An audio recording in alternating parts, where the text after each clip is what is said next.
Hi, my name is Lena, and this is the first time I'm telling anyone the full story. If you're listening right now, just stay with me till the end.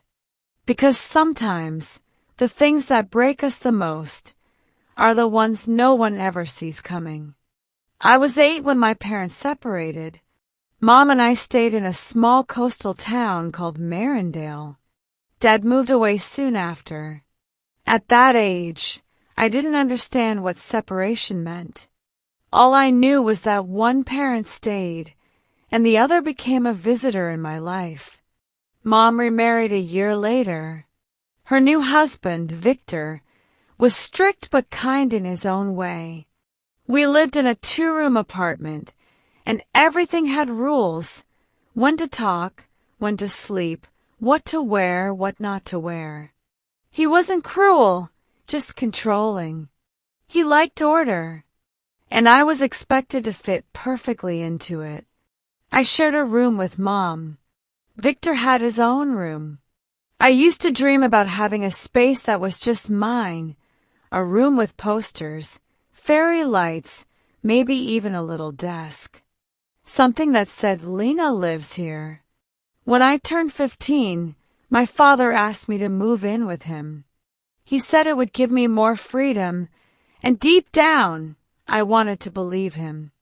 After weeks of arguments, Mom finally agreed.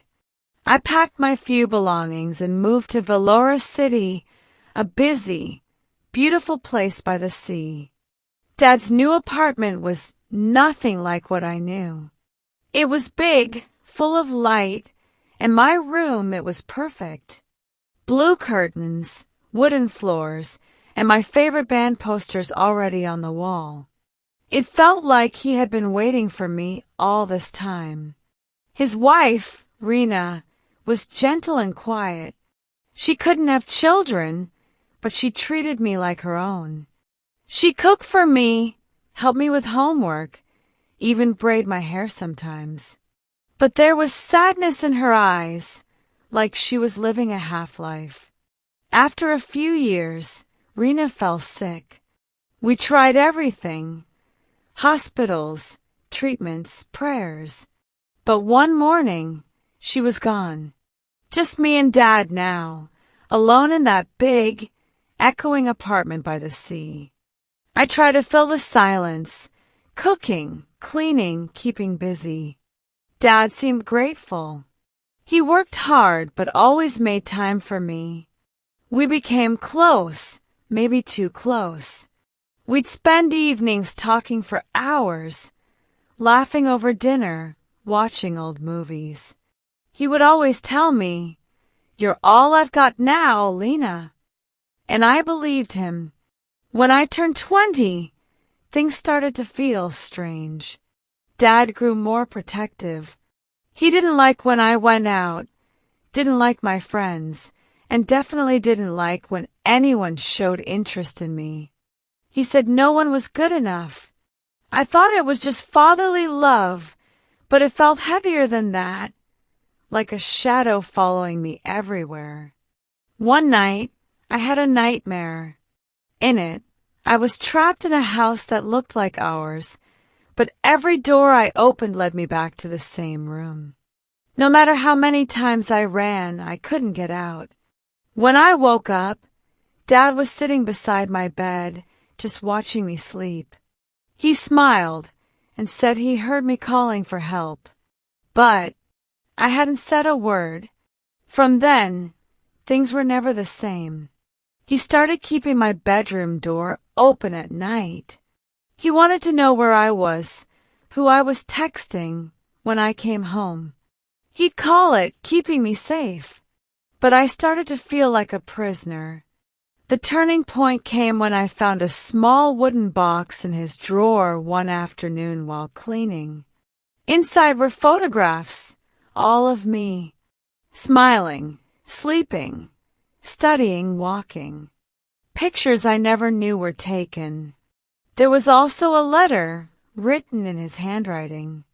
It said, "You are my peace, my reason, my only one." I froze. Something inside me broke that day. That night, I couldn't look at him. I couldn't even speak. I knew I had to leave. A week later, I packed a small bag and took the night train to Aldera. I told no one. I rented a tiny room and got a job as a cafe assistant. For the first time in years, I could breathe. I was free, or at least I thought I was.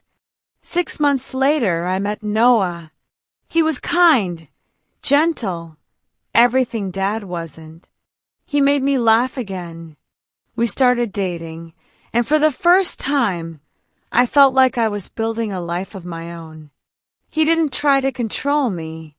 He just saw me. A year passed, and Noah proposed. I said yes.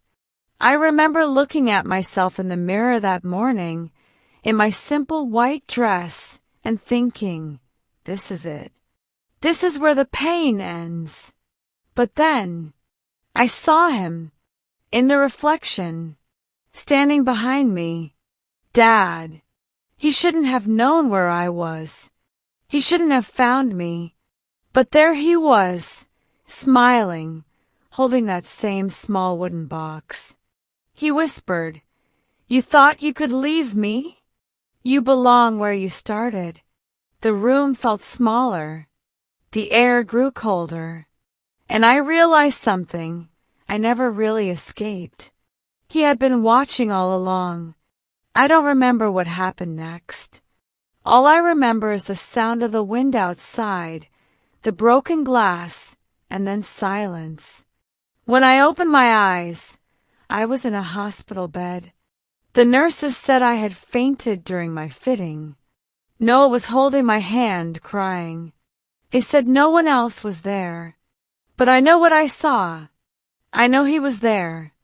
Sometimes, when I wake up in the middle of the night, I still feel his presence. Like he's standing in the corner of the room, watching me, just like before. And sometimes I hear the sea, even though Aldera is miles away from the coast. So tell me, do you think some bonds ever really break? Or do they stay, hidden in the dark, waiting for the right moment to return? If you were in my shoes, would you tell someone? Or would you try to forget? Let me know what you think in the comments. And if this story kept you listening till the end, don't forget to like, share, and subscribe. Turn on your notifications, because the next story I tell might be the one that keeps you awake tonight.